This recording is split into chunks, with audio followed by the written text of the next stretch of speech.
Olá, alunos e alunas do YouTube. Essa é a nossa quinta aula do curso de Farmacologia. Essa aula foi dividida em duas partes. Na primeira, falaremos sobre as diferenças e semelhanças entre os sistemas nervosos simpático e parasimpático. E na segunda, detalharemos as sinapses colinérgicas e adrenérgicas. Bem, eu sou o professor Sérgio e começa agora a aula Introdução à Farmacologia do Sistema Nervoso Autônomo. O que é que veremos nessa aula? Nessa aula veremos os aspectos funcionais do sistema nervoso autônomo, a divisão anatômica, os neurotransmissores e os receptores do sistema nervoso autônomo. E na segunda parte dessa aula falaremos sobre a sinapse adrenérgica e a sinapse colinérgica. Como é que é dividido o sistema nervoso? O sistema nervoso é dividido em sistema nervoso periférico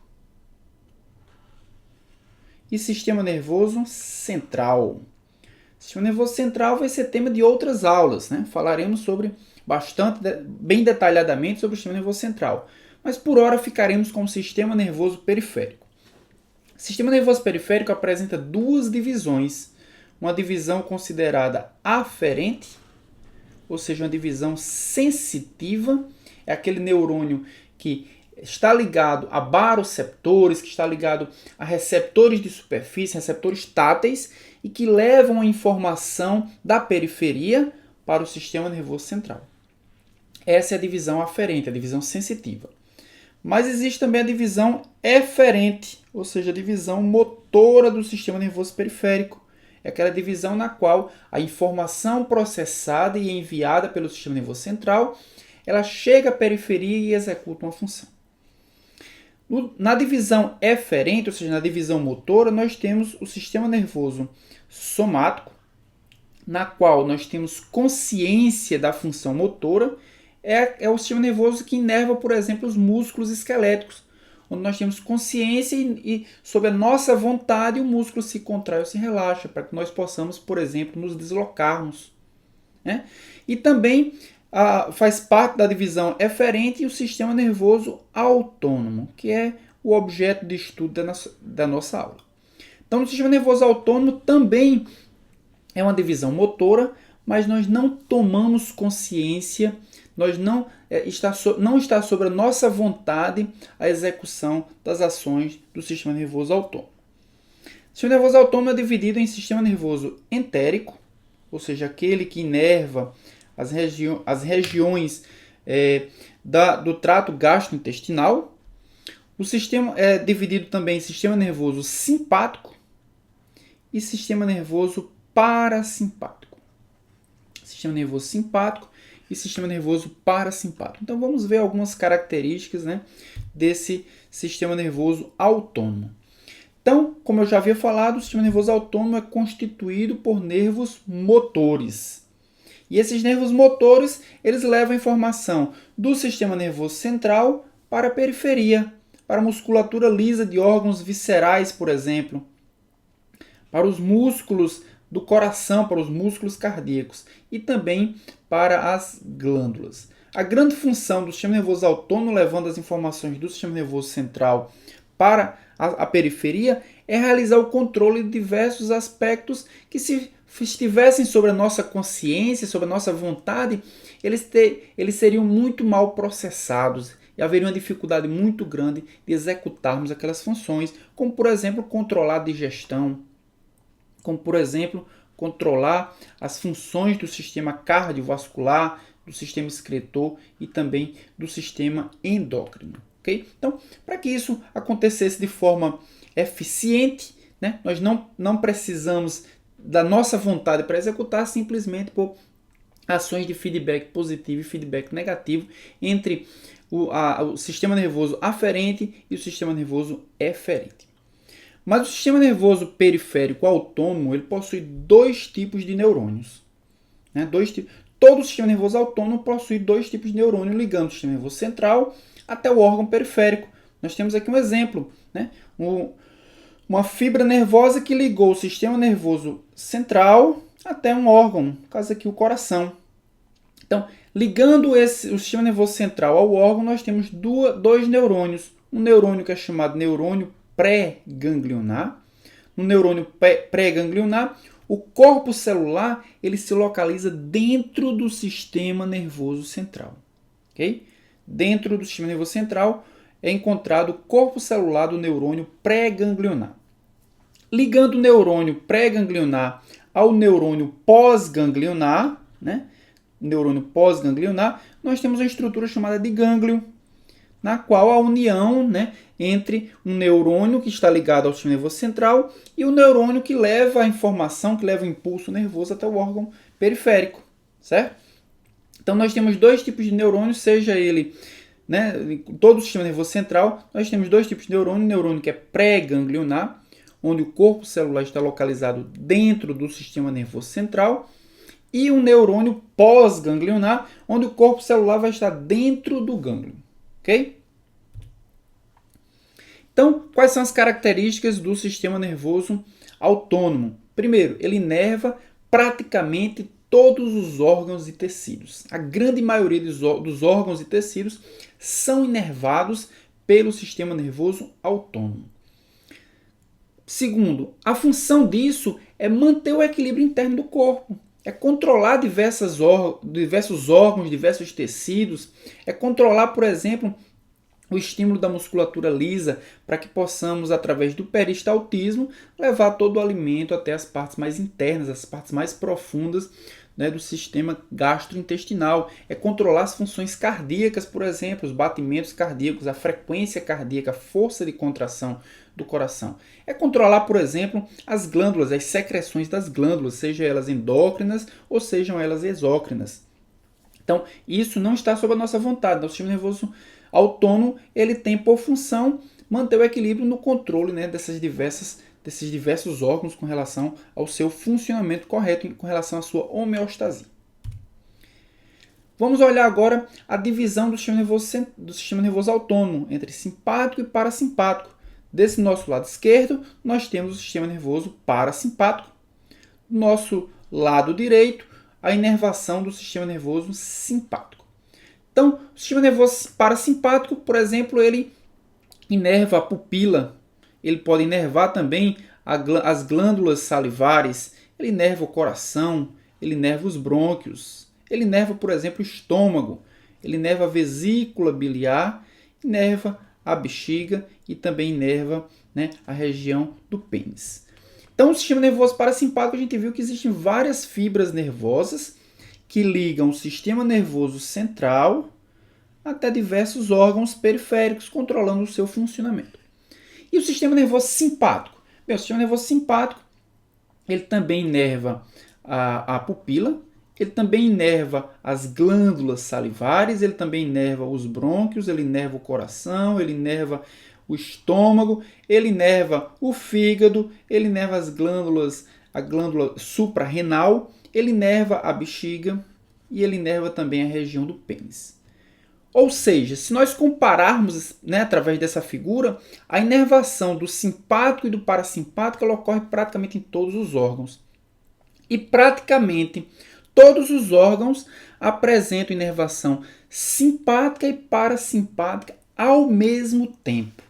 Então, por exemplo, a pupila apresenta inervação simpática e parasimpática, as glândulas salivares apresentam inervação simpática e parasimpática, o coração apresenta inervação simpática e parasimpática, o brônquio também apresenta inervação simpática e parasimpática. Então, praticamente todos os órgãos e tecidos que recebem inervação do sistema nervoso autônomo possuem fibras nervosas simpáticas e fibras nervosas parasimpáticas. O que é que vai diferenciar, então, um sistema do outro? Né? Uma das diferenças, a gente está vendo aqui agora, é a sua função. Enquanto o parasimpático, que inerva a pupila, promove a contração da pupila, a inervação simpática promove a dilatação da pupila. Enquanto o parasimpático estimula a salivação, o simpático inibe a salivação. Enquanto o parasimpático reduz os batimentos cardíacos, o parasimpático ele acelera, o simpático acelera os batimentos cardíacos. Enquanto o parasimpático promove a contração dos brônquios, o simpático promove o relaxamento dos brônquios. De uma forma geral, é claro que vai existir exceções, mas de uma forma geral, as funções de simpático e parasimpático elas são funções opostas. Okay? São funções diferentes uma da outra. São funções opostas. Eles inervam o mesmo órgão e apresentam o funcionamento contrário um do outro. Outras diferenças entre o simpático e o parasimpático dizem respeito à sua divisão anatômica. Né? Nós vimos no slide anterior, vou até voltar ao slide anterior para que olhemos isso de forma mais detalhada, mas o parasimpático ele apresenta todos os nervos que vão sair do sistema nervoso central, eles saem basicamente de duas regiões. Dessa região aqui, que a gente chama de região cranial, e essa outra região aqui, que é a região sacral. Região cranial e região sacral. E todas as fibras do sistema nervoso simpático que saem do sistema nervoso central, elas saem através de duas regiões.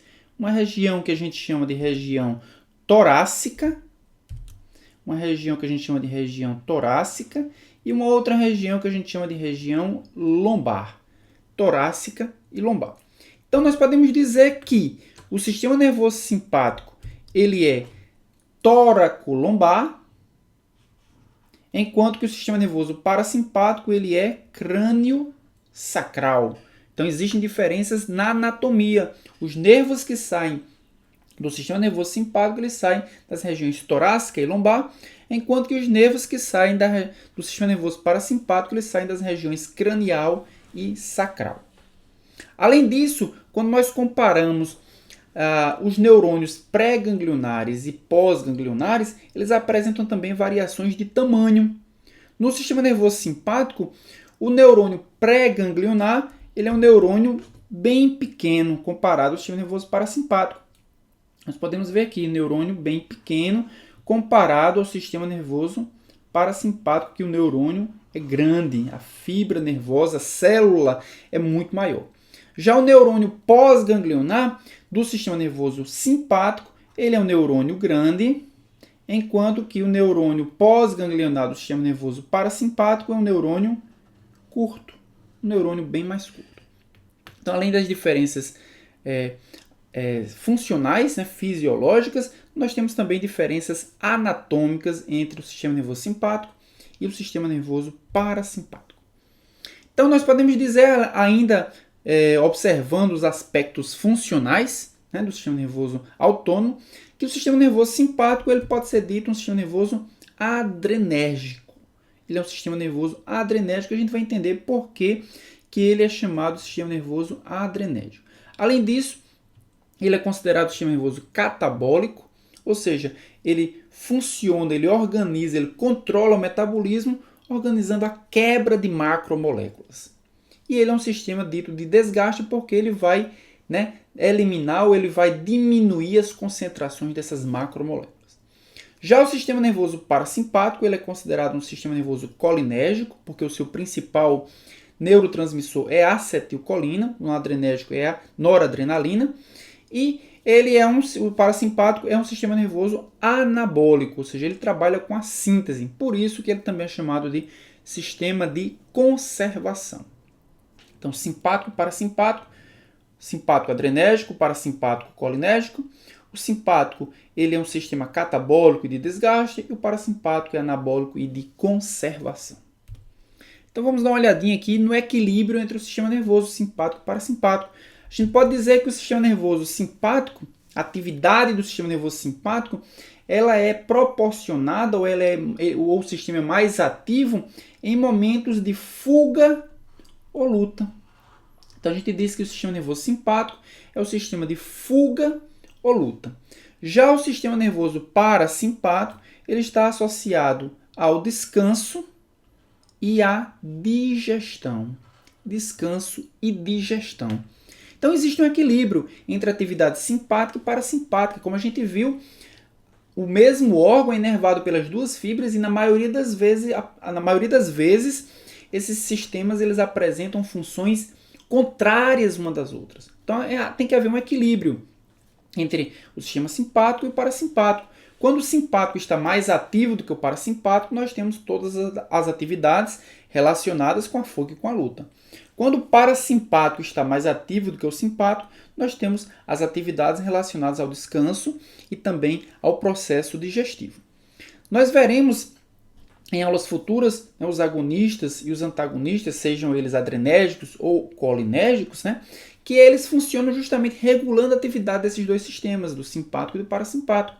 Então, se o simpático for ativado, nós temos uma atividade simpática. Mas se o simpático for desativado, por exemplo, um antagonista adrenérgico, o que nós observamos são atividades do parasimpático, porque ele se sobressai sobre o simpático.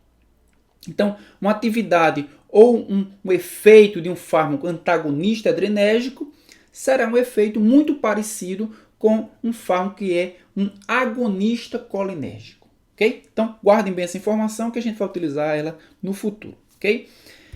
Então, vamos ver as principais funções do sistema nervoso simpático e do sistema nervoso parasimpático. Então, no sistema nervoso simpático, nós temos as associações das suas funções.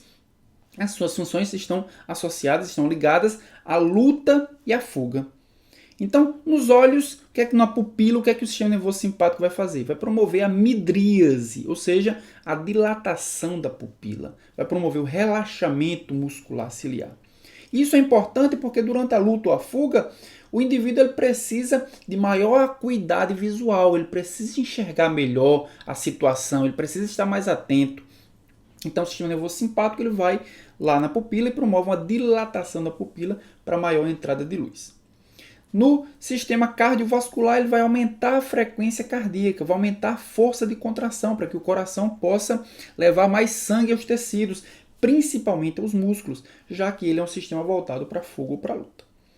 Nos vasos sanguíneos, ele vai promover uma dilatação dos vasos sanguíneos na musculatura esquelética, porque é ali que a gente precisa de sangue, é ali que a gente precisa de oxigênio, é ali que a gente precisa de nutrientes, de glicose para serem quebradas, gerar energia para a contração muscular, já que é um sistema voltado para a luta e para a fuga. No brônquio, nós precisamos de uma broncodilatação, ou seja, a abertura dos brônquios vai favorecer a entrada de oxigênio. Isso também é uma característica da luta e da fuga. E no fígado, ele vai promover a quebra do glicogênio, ou seja, estimulando enzimas que vão quebrar o glicogênio. A glicogênio fosforilase vai quebrar glicogênio, liberando glicose, e vai inibir a síntese do glicogênio, ou seja, diminuir a atividade da glicogênio sintase, diminuindo assim a necessidade de gastar energia para sintetizar o polímero de glicose. E além disso, estimula a gliconeogênese. Vai estimular a gliconeogênese para que seja sintetizada mais glicose, já que a glicose é o parâmetro de energia que a gente precisa para aumentar a atividade durante a luta e a fuga. Certo?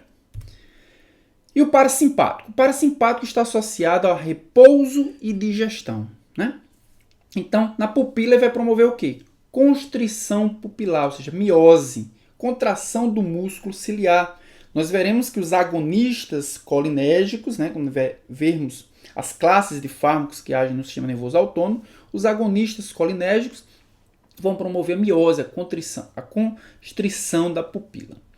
No sistema cardiovascular, ele vai promover a diminuição da frequência cardíaca e a diminuição da força de contração do coração, já que durante o repouso, durante a digestão, a gente não precisa, né, que o sistema cardiovascular esteja em total funcionamento, assim como o brônquio não precisa. Então, constrição do brônquio para que haja um repouso, uma diminuição do gasto energético. Mas no sistema digestivo, nós precisamos que ele funcione muito bem. Então, ele aumenta a motilidade do trato gastrointestinal, aumentando assim a frequência com que o alimento passa por todo o trato gastrointestinal.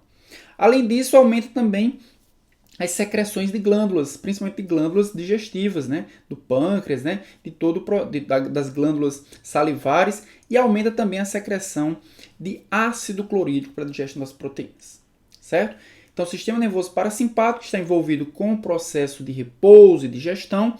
Ele muitas vezes inerva os mesmos órgãos que o simpático, mas tem funções contrárias porque está associado não com a luta e com a fuga, mas com o repouso e com a digestão. Então, comparando aqui as funções do simpático e do parasimpático, nos olhos, o simpático promove midríase, enquanto que o parasimpático a miose.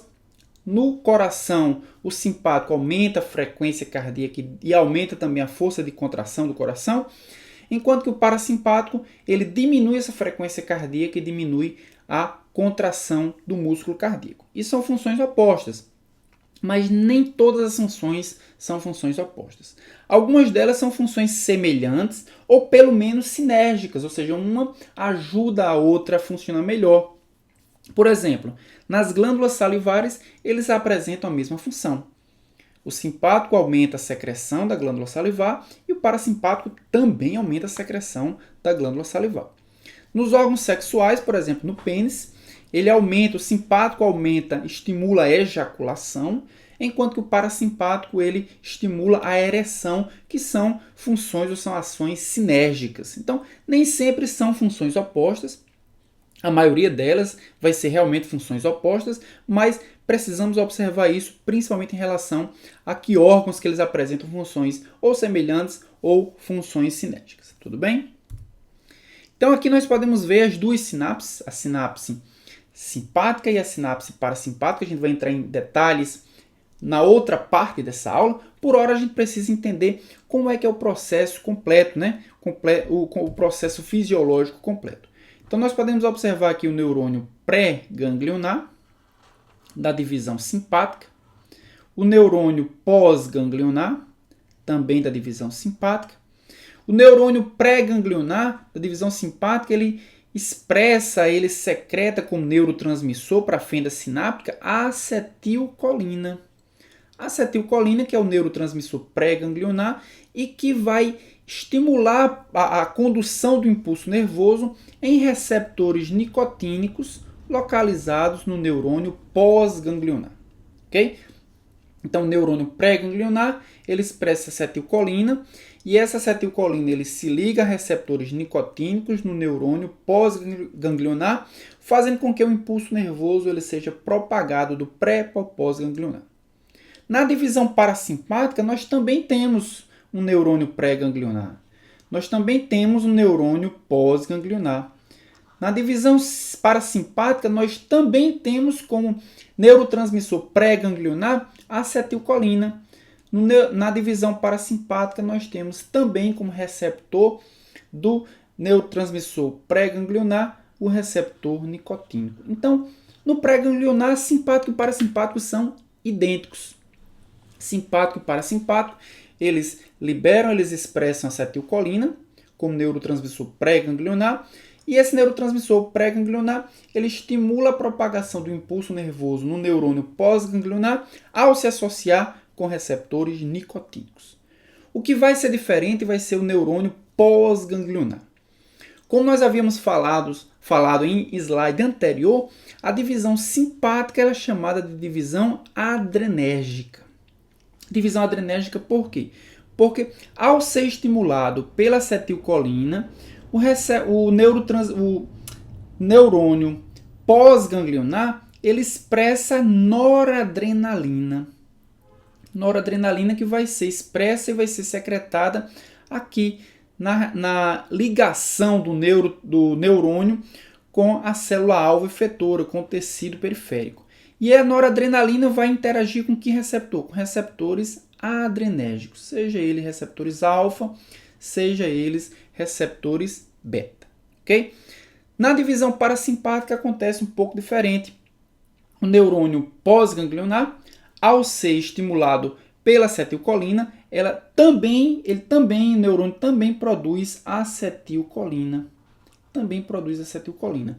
Por isso que nós dizemos que a divisão parasimpática é uma divisão colinérgica, porque apenas a acetilcolina vai circular em toda a fibra nervosa, enquanto que na simpática circula acetilcolina no pré-ganglionar e noradrenalina no pós-ganglionar. A acetilcolina do parasimpático, a acetilcolina liberada pelo neurônio pós-ganglionar, vai agir em outro tipo de receptor, em receptores ditos muscarínicos. A gente vai ver mais adiante, né, nessa segunda parte da aula, o que são esses receptores muscarínicos e como é que eles agem. Mas a divisão simpática ela é acetilcolina mais noradrenalina e a divisão parasimpática ela é acetilcolina e acetilcolina também, certo? Existe uma única exceção para a divisão simpática. É a divisão que leva a fibra nervosa pré-ganglionar até a medula da glândula suprarrenal. Nessa divisão nessa inervação da glândula suprarrenal, o neurônio pré-ganglionar ele não tem neurônio pós-ganglionar. É apenas uma única célula que liga o sistema nervoso central até a medula da glândula suprarrenal. Por isso, esse neurônio ele vai secretar diretamente no órgão efetor acetilcolina e não noradrenalina. Então, a noradrenalina vai ser toda a divisão simpática, o neurônio pós-ganglionar secreta noradrenalina. Só que na inervação da glândula suprarrenal, como não existe um neurônio pós-ganglionar, né, então ele secreta acetilcolina diretamente no órgão efetor e essa acetilcolina vai se ligar, vai interagir com receptores nicotínicos, como acontece com toda a divisão simpática e parasimpática. Isso acontece por quê? Porque a célula que é inervada pela divisão simpática, a célula da glândula suprarrenal, da medula da suprarrenal, ela é um neurônio primitivo. É uma célula cromafim, um neurônio primitivo, que ao receber acetilcolina ela é estimulada a produzir adrenalina.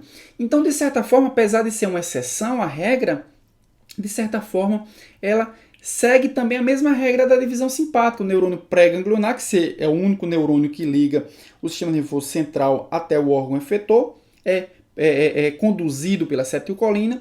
E o neurônio pós-ganglionar, que não existe, mas que é uma célula efetora, a célula cromafim, seria um neurônio primitivo, ela secreta a adrenalina. Tudo bem, gente? Então, fazendo aqui um resumo sobre essas diferenças entre o sistema nervoso simpático e parasimpático. Sistema nervoso simpático, a fibra pré-ganglionar é uma fibra curta, certo? Do parasimpático é uma fibra longa. A fibra pós-ganglionar do simpático ela é longa e do parasimpático é curta, ou seja, se inverte. A origem dos nervos do simpático é tóraco-lombar, do parasimpático ele é crânio-sacral. E o mediador químico, ou seja, o neurotransmissor da fibra pré-ganglionar do simpático e do parasimpático é a acetilcolina. E do neurônio pós-ganglionar para o simpático é noradrenalina e para o parasimpático é a acetilcolina. Tudo bem, gente?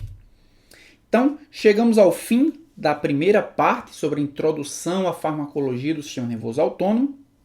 Na segunda parte, iremos detalhar um pouco mais sobre a sinapse colinérgica e também a sinapse adrenérgica. Então, até lá e tenham um bom dia.